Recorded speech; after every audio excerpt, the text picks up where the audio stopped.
ใจกันเลยฮะเจ้ายังว่าเป็นเคยเพิ่นไอ้ที่เก่งใจอยู่โอ้ยมารู้จิเป็นยังมาบรรยากาศจัดให้เนาะแบบเต็มระบบเลยบ่กล้าคิดที่กันได้เฮาไม่เจ้าอ่ะแม่นเคยก็บ่แม่นไอ้ฮะบิวก็บ่แม่นเอาไผ่ล่ะของบ่อยยามของผู้น้าแถวขึ้นไปแถวอันโรงเรียนโรงงานผู้โรงเรียนโรงงานกายกายโรงเรียนบอลสัญญาณดีไปแล้วก็เลี้ยวซ้ายปุ๊บเลี้ยวซ้ายยิงตรงแล้วก็ตรงไปอีกตรงไปด้วยบอลโหลดคลิปบ่ไปมันสิอยู่ส่วนขวามือเรากันไปอ่ะแม่นบ่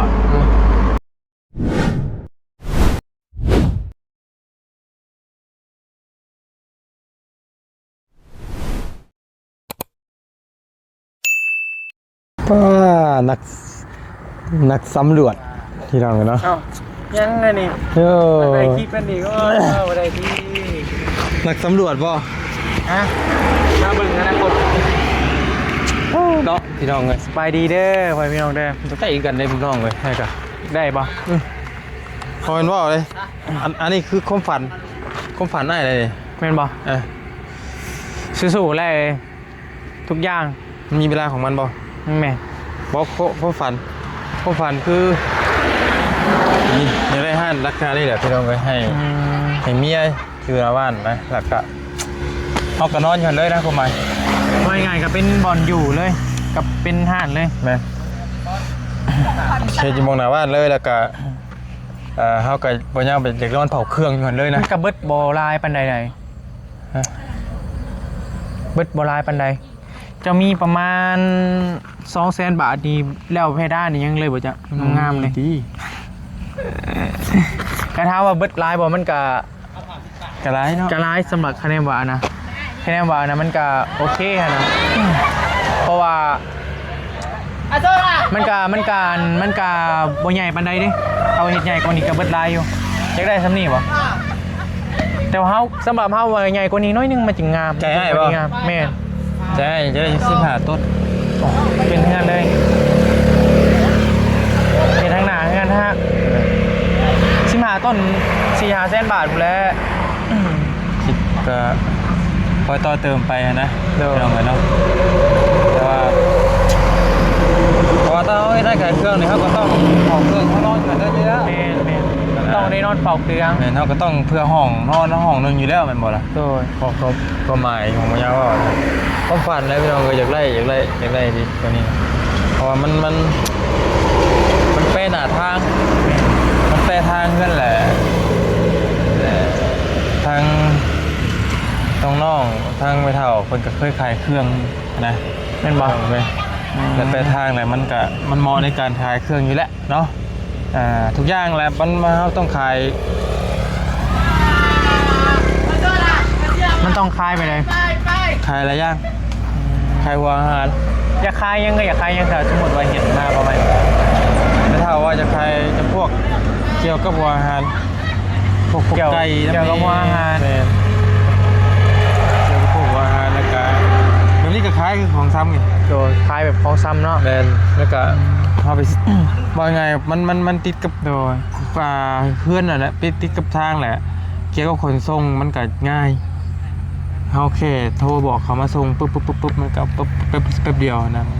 มันบ่ได้อยู่ในเพิ่นซะนะแล้วก็เมียคือตกมันน่ะนะมันแบบทำเลมันดีว่าไงเนาะทำเลมันดีคือเป็นคือสิว่าอะไรวะคือสมมุติว่าเป็นโอเคครับแต่ว่าเราคือสมมุติว่าเป็นมือมันจันกับเขาก็ขายเลขไปน้ำเลยนะน้องเมียเจ้าขายเลขป่ะก็ไม่ได้ขายแต่ว่าเขาก็มีสถานที่เขาก็ขายเฉพาะเลยทางขึ้นเนาะมี2 ทางนะถ้าว่ามันขึ้นมามันก็มี2 ทางเป็นป่ะมันมี2 ทางเนาะถ้าว่าขึ้นมาเนาะไม่ยังเลยเซอร์ไพรส์บ่แม่นเซอร์ไพรส์นี่ดอกโหอยู่พอโหอยู่เอาไปของเขาอีกเนาะคุณนาคำใต้ใกล้บ้านน้องน้อยไปน้องไข่หอยมาจักป่ะน่าจะแม่น โอเค อันนี้ก็โอเคนะครับว่าเป็นโครงเหล็กนี่มันก็เบิดบ่ลายนะ โอเคแล้วก็ ไม่เลย แห้งๆแล้วก็ แต่แค่ว่างบประหยัดกับซัมนี่ก็แค่ว่าซัมนี่ก็อันนั้นแล้วแค่ว่างบประหยัดนะแค่ว่าซัมนี่ก็ ในการงบประหยัดกับเก้าต้น แม่เก้าต้น จะทำไงเนาะ แต่อันนี้ให้เห็ดเซามันถี่โพดที่จริงเก้าต้นมันใหญ่กว่านี้ก็ได้ ก็ได้ เพราะว่าเนื้อที่เนื้อที่มันจำกัดอยู่เนี่ย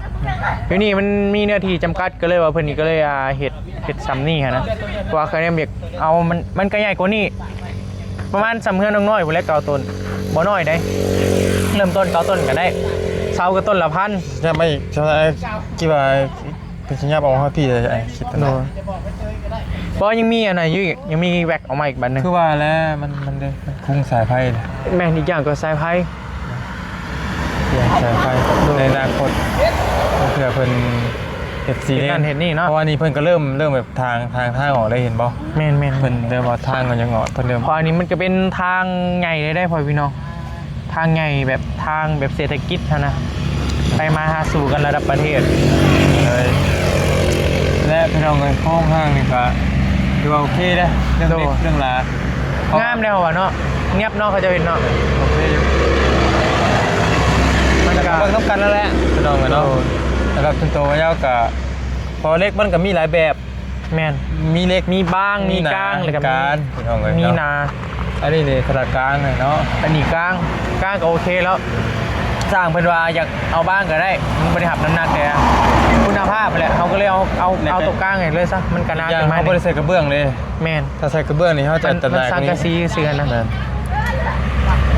พังเบิ้ง โด แร ย กย่ำใดแล้วพี่น้องเลยสิได้น้ำมันเนี่ยเฮ้ยนะไม่แปลกบ่ ขายยังไง ขายบ่ขายยัง มาแหวะซื้อตีมาแหวะซื้อ พี่น้องเลยเนาะ คือสู้แหล้ว เบิด ทุก เท่าไหร่ อย่าง แล้ว มีเวลาของมัน มาเท่าไหร่ได้ตอนนี้ ค่าใช้จ่ายป่ะ เนาะ เฉพาะโค้งนี่บอกหรือว่ารวมแต่เบสเซ็ตเลย มาเท่าไหร่ เบสเซ็ต พอละพอแสน มึงเดียวยังไง รวม ซื้อเสาแล้วก็เฮ็ดอันนี้ยังบ่ฮอดดอกแสนบาทสปอร์ตจะทำนี่ได้ยังบ่ฮอดแสนดอก รวมราคาสร้างนี่ได้บ่ แม่นรวมทั้งค่าสร้าง ยังบ่ได้บ่บ่แสนเนาะ อันนี้เป็นใบบินเก่าที่ว่าเขาจ่ายไปฮะโตก่อนท่านเบิด7 ล้านเลยก็7 ล้าน7เนาะเลยก็ซื้อเสาอีกก็ต้นหลายต้นละพันเลยเอาซื้อเสานี่ก็9,000กับ7 ล้าน 9,000นี่ก็มันตกประมาณ6 ล้านเอาไร11,000ซะเอา6 ล้านไปก็ประมาณรวมกันกับ10ไร14 ล้านเอาไร14 ล้านเลยก็มาบวกมือว่านนี้เบิร์ด 14คือกัน 14คือกัน30กว่าล้านแล้ว30กว่าล้านยังบ่รวมค่าสร้างเพิ่นเฮ็ดนี่8 ล้าน5มุ่งอย่างนี้ประมาณ40ไปล้านยังบ่แสน 7-8 หมื่นบาทนี่แหละ มานี่เนาะรวมทางเลยบ่ แม่นรวมค่าสร้างได้แต่มุ่งไหนแต่มุ่งนี้กับได้บล็อกนั่นแหละคือเห็นนั่นแหละ เอาอันนั้น ประมาณ100,000 บาทคะแนนว่าประมาณ100,000 บาทนี่ก็สิได้หลายกว่านี้จะได้เป็นก่อเลยก็เทพื้นอย่างเงี้ยแหละแม่ก็ถือว่าแค่ว่าคนที่ว่าสั่งโตเฮ็ดเพื่อนใหม่ก็ซ้ำนี่ก็พออยู่แล้วเนาะ โอ้ย มันก็นักเติบได้นี่ นักเติบแต่ว่าเฮ็ดเพื่ออนาคตก็ใหญ่ แม่ อันนี้เขาขยายออก โดย เรื่องไปแต่ว่าเมื่อนี้ก็ผมยิงลายหรอกพี่น้องผมไม่ใช่ว่าทีบ่ได้อยู่พวกน้องๆมาเลย สิไปยังไง โดเมื่อก่อน 2มื้อน่ะบ่ สองเมื่อก่อนพี่น้องก็ยังบ่ได้อยู่ โดย ขายพี่น้องน้องหรอกเพราะว่าหลายมื้อเลยมีเวียกมีงานด้วยกันแล้วมีเงินอยู่ท่านลูกก่อนให้นึงพี่น้องไป อันพ่อว่าสิสลองแสนซับได้ จำบ่ได้รวมเพิ่นหรอกเนาะแต่เคยบอกเพิ่นนะ โดย จำบ่ได้อยู่เพิ่นหรอกเป็นหยังไม่มีทางหยังหรอกเนาะ พี่น้องเอ้ยโอ้ว่าสิเฮ็ดจังไดต่อไป เป็นอะไร แน่หรือยัง ชีวิต เป็นอะไร มันยืน YouTube ก็ยังบอกอยู่เดี๋ยวจะ เอาเงินเดือนยังไม่ได้ออกบ่ เจ้าล่ะบ่ ยังไม่ได้เบิ้งไปถ่ายคลิปน้ำกันเลยแหละยังบอกบ่ เพิ่นมาเปลี่ยนแจเขารถก็ยังบ่มีเงินให้เพิ่นอยู่นี่ยืม สู้ๆไปแล้วเดี๋ยวใด ที่ยืมเขา เขายังบ่รอดเลยเขาก็คือกันนั่นแหละ เอ้านึกว่าสิจกเงินให้ คือกัน นึกว่าสิกกเงินให้ 2,000นึงนะ 2,000ยัง 2,000 เปลี่ยนกิจรถบ่ แม่น อืม มอดพัน 2,000 บาท 1,800นะรถลงมา1,800มันบ่ไหว จะถึงเลขเด้ไอ้ บ่ถือก็ให้ได้อีกที่1,800นี่ ดึงเงินเดือนออกจังหวะกัน มันจังได๋มื้อนี้จะเปลี่ยนมื้อนี้นี่ ฝ่าใส่เลยเฮ็ดได้เงินเดือนยังบ่ออกซะ เงินเก่าเงินเก็บเจ้าได้ขี้อยู่เปย์สาวเบ่ล่ะบ่ ยังเหลือตอนนี้ยังเหลือเงินประมาณ300,000กีบอะตีโตเอง เปย์สาวเบิดบ่ บ่ก็ใส่จ่ายแล้ว เดี๋ยวมาเปย์น้องโบเบิดเลย ยังบ่ได้ซื้อหยังให้เราดอกเอาเงินไปใช้ซื้อคือหมู่แลเงินเดือนกัน ยังว่ากันเนาะน้องเพิ่นตอนที่เรา โดนก่อนมีรุ่นโชคใหญ่บ่ ก็มีรถโชคใหญ่โชคใหญ่ก็เราก็อยากแท้ อืม มาสบายดีน้องโบเนาะสบายดีพี่น้องเอ้ยเนาะบ่ได้บ่ได้ห่วมน้ำเด้อวันนี้เด้อ ความแซมซับบ่ บ่ได้ห่วมน้ำแล้วมันเลื่อยเลย จริงใจเจ้า โอ้ย นั่นแหละ เก่งใจ เอากับเกรงใจกันเลย ฮะเจ้ายังว่าเป็นเคยเพิ่นไอ้ที่ เกรงใจอยู่ โอ้ยมารู้ว่าจิเป็นยัง มาบรรยากาศจัดให้เนาะแบบเต็มระบบเลย บ่กล้าคิดที่กันได้เฮา ไม่เจ้าบ่ แม่นกันแล้วบ่เป็นหยังมือใหม่ก่อนมานี่ยังบ่ได้ห่วมข้าวน้ำลูกเมียสิจม ลูกเนี่ย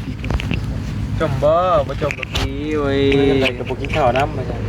เว้ยแม่เลย ก็ยอกรู้เรียกกันแหละพี่น้องเนาะมันตะเว้นก่อนเหมือนยังบ่ได้ห่วมเรียกกันดอกบ่ไอ้บอกปู่เจ้าแล้ว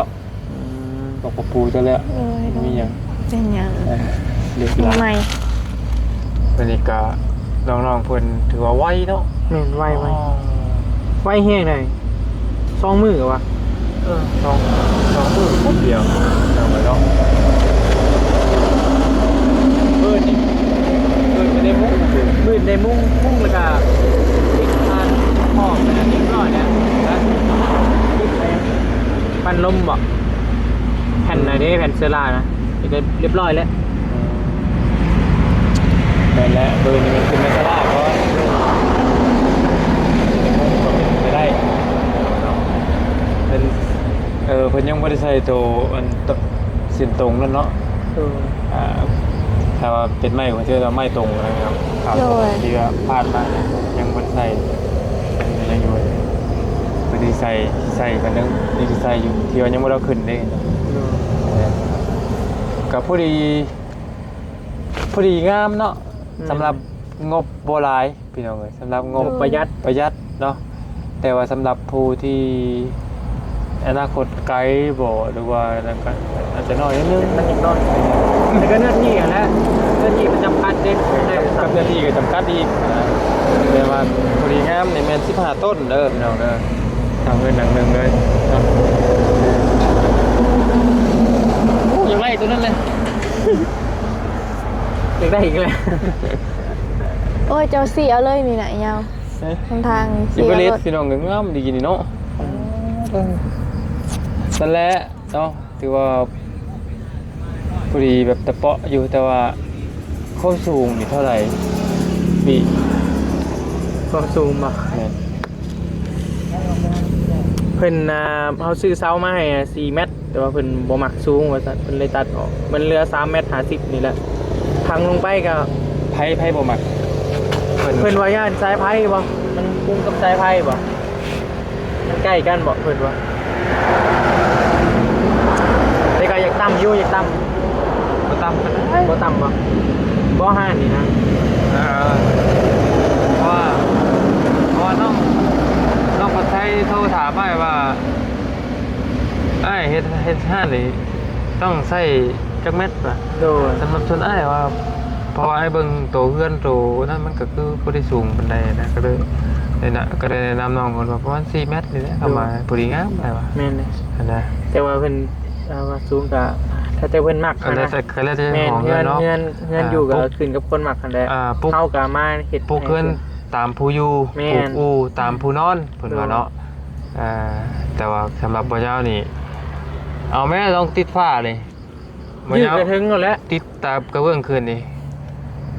บ่เจ้าอาจสิถึงครับนี่ยืดกับถึ ถึ ง ง โน่น ถึ นี่ งหมอคุ้งเลยแหละ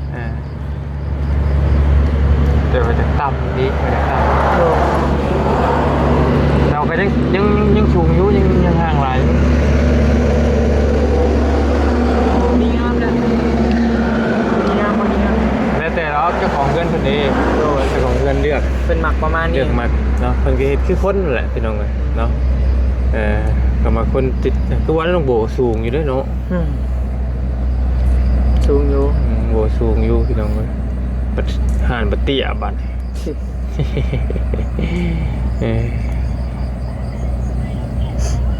เป็นตัดส่งปลายมันออกบ่อืม คะแนนว่าอันเอาไว้เบิดเลยนะก็ยังโอเคเลยแต่ก็งามแล้วเป็นหมักซันนี่เลย ปกติแล้วเป็นมักเลย งามเลยเนาะล่ะเนาะ ย่ามา มันก็สมส่วนอยู่มันก็พอดีเข้ากับเพื่อนเลยเพื่อนก็ต่ำเนี่ยเพิ่นเป็นบ่มักสูงนะว่าเนาะบ่มักเงินสูง ประมาณถูกนะมันบ่เห็นอยู่แล้วนี่แหละมันก็บ่เห็นอยู่แล้วเฮือนหนัง โดย หนังนั่นน่ะโตถึงสิต่ำแต่ก็บ่เห็นอยู่แล้วเฮือนหนังมัน โดย แต่มันก็ปิดไปแล้วเนาะแต่ก็โอเคแล้วงามอยู่แล้วพอดีกั้นห้องนึงบ่โบ อันนี้เบิ่งก่อนอ้ายเพราะว่า มันแคบ ถ้า ติ ไปกันมันจะแคบ มันแคบมันสิแคบพอติ ถ้าว่ามีงบก็อยากเถิบออกมาทางขางเบิ่งนี่เห็นทันครัวแบบเถิบมายาวเลย สิบ่ โดย เอาคอยเติมเมาส์เลย โดยนั่นแหละ หรือว่าชื่อมาเพิ่มอันต่ออีกเลยเนาะจะว่าสำหรับอ้ายมาเฮ็ดการห้องอ้าย โดยเขาก็อยากกัน เพราะว่าเจ้าก็ยังบ่ได้มีห้องนอนเด้ โดย ความหมายนะก็ว่ามันการห้องสิโอเคกว่าเนาะ โดย แม่นเอาบีไอ้บ่ แม่นแหละ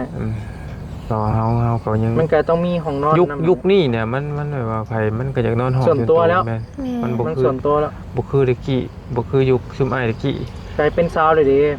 ยุคซุมอ้ายบ่หาแต่เป็นสาวแล้วผัวเมียนี่แหละกั้นผ้ากั้งเอาตะกี้อันนอน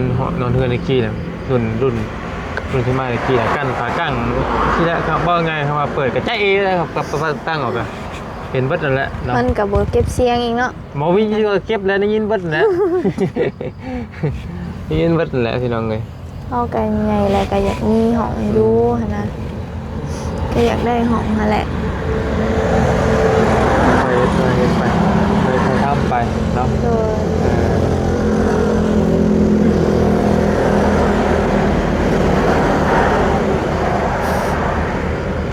ได้เคยไหมได้เคยไหมเคยไหมเป็นได้เคยเบิ่งเคสไหมเคยมือเคยไหมเมื่อเลิกเราขมือเนาะ โดยแจ้ง บอกไม่นอนพี่ได้จักบ่ไม่ยั่งกันนะ ซี่กินบ่ โอ้คือว่าไปเบิ่งคิดว่าระวังเจ็บตีคือว่าไปเบิ่งคิดไหมบ่อันน่ะเฮ็ดหยังเนาะเฮ็ดหยังก็วิทย์เจ้าของ ทีมเขาเงินก็เก่า เพื่อคือว่าพากันไปเบิ่งคิดไหมบ่อยู่ไสน่ะ จ้า แถวนี้แหละเนาะ แค่นี้แหละเอาเองจะกูได้แต่ดีเนาะ อ้าวบ่อยากบอกพี่กัดเด้ แค่นี้แหละแค่นี้ใกล้นี่แหละบ่ไกล ไปไสเพื่อส่งไปเตยอีกบ่เพื่อส่งไปเตยบ่ 3เทื่อเมื่อแล้วบ่ ถามเทื่อมื้อนี่มื้อนี้ ดูในมือจะเถื่อเนาะ คอยว่ามื้อบ่เกิน2มื้อดอก มาดีกว่าบ่ฮอดมือซำนี้ มื้อนี้ยังบ่ฮอดมื้อยังมาเลย บ่ให้มึงมาตัวนี้ มาเขากินแกงก่อน คือบ่คือบ่ เขาบอกกินดอกกินเต็มชิ้นทำทานดอกกันไปได้ คือบ่11ล้าน เอ็ดน่ะ ยังไงคือมอบยังกี่เลยเห็นอยู่ได้เห็น ฮะ มีเห็นอยู่ได้กี่เลย เซอร์ไพรส์เนาะรุ่นรางวัลอะไรท่านละหมอ กินบ่อยมากบ่อยมาก รุ่นที่ชื่อว่า มา ไอ้ดาวว่าสิเป็นของไผ รุ่นที่ชื่อว่าน่ะนะ มา ไอ้เราบ่ คิดนั่งเรื่องนี้เด้อ ไอ้เราบ่ล่ะ ของโบ บ่แม่นบ่เคยก็บ่แม่นไอ้ฮะบิวก็บ่แม่น เอาไผสัก เขาหมอยยาม ของพุ่นน้อแถวขึ้นไปแถวอันโรงเรียนโรงงานพู กายกายกาย กายโรงเรียน บอลสัญญาณดี ไปแล้วก็เลี้ยวซ้ายปุ๊บเลี้ยวซ้าย ยิงตรง ยิงตรงแล้วก็ตรงไปอีกตรงไปด้วย บอลโหลดคลิปบ่ ไปมันจะอยู่ตรงหัวมือเรากันไปอ่ะ แม่นบ่ถูกเนาะ พวกหมูเล็กทุกคนบอกกันในกลุ่มเนาะ บ้าผู้ใหญ่มันชอบมาหา แม่นบ่ อืม ผู้ใหญ่รีบจังบ่ ผู้ใหญ่รีอยู่อ่ะ ผู้ใหญ่นี่ ผู้ใหญ่รีเหรอ โอเคพี่น้องเอาไปก็ดีใจน้ำเนาะ โดย ดีใจน้ำเป็นไร เอาอีกเลยดิพวกมันจีดาม เห็นนะนักเกียร์มันต้องพอดีเลยดิ้นน่ะในดิ้นน่ะ ไม่เท่าเจ้าทั้งสีดา ก็รุ่นนึงบันไดลาได้กับพันดอน แต่ว่าของผู้หญิงเนาะ โดยของ เป ผู้ ล่า หญิง ดี กูยิงฝ่ายวะ เรียกผู้หญิงกัน หันไปกองกันย่อยยาว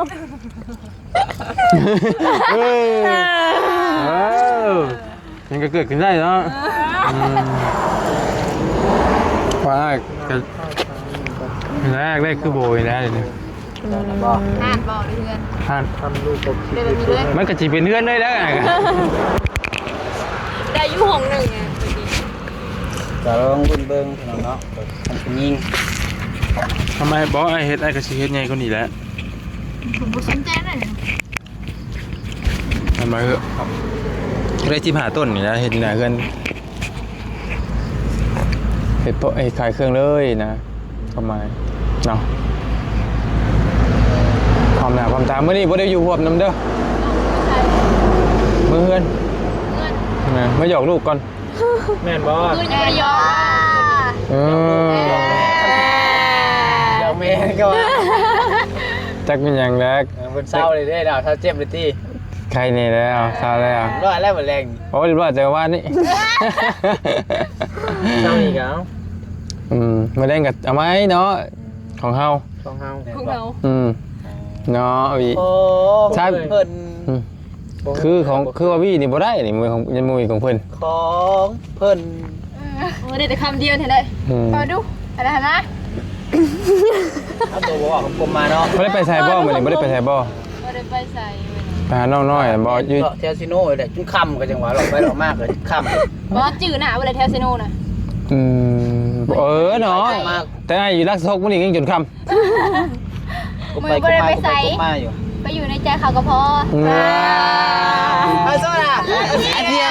ยบไป ไปคนเดียวจะลง ใช่แหละ ไปซื้อแจวซีฟู้ดกันเด้อ ใช่ไปกัน ตาหอย ใช่แหละขี้เลียดเขาขับรถไกลไปเขาก็ยังมาจอด ลงเขา ฮะ ลงเขา เรื่องเขา มันลงเขาลงเขาเนาะ เจ้าก็คิดนี่คิดอยู่แหละเขาเหยียบรถใส่เพิ่นหลายสัมที กายปุ๊ดแล้วอ่ะ เขาจะใช้อีก เพิ่นอันมาอย่างก็เบรกเสื้อผ้านักกว่านักเพิ่นเอาเขาอยู่ที่โดนเพิ่นเราจะไปคิด ไม่เคยคิดจะกี่ เจ้าคิดอยู่เลยในใจเจ้านะป้าสัตว์นั่นเด้อ เลย มาป้ากันเด้อ โดย บ่มารีบ่ กุ้งก็เขาบ่มาแต่ว่ามันเดี๋ยวมันยังกับไว้ที่เย็นก็ได้ พ่อกลุ่ม2 โลพอ 2 โลกู ตามได้เนาะ ตามมือเจ้าผักเนาะต ซับใส่หมกกุ้ง คักนั่นแหละ ซับ กุ้งแช่มากินกุ้งแช่ อยากกินกุ้งแช่กับกุ้งดองซีอิ๊ว กุ้งแช่น้ำปลาป้อบ่เคยกินเด้หนูว่ามัน ป้าอยู่ดีไม่แห้งพี่น้องเลยเนาะทุกคนเนาะส่งมาลำรวย เลยส ขอบ บา คุณ ย ทุกคนเนาะ จ้า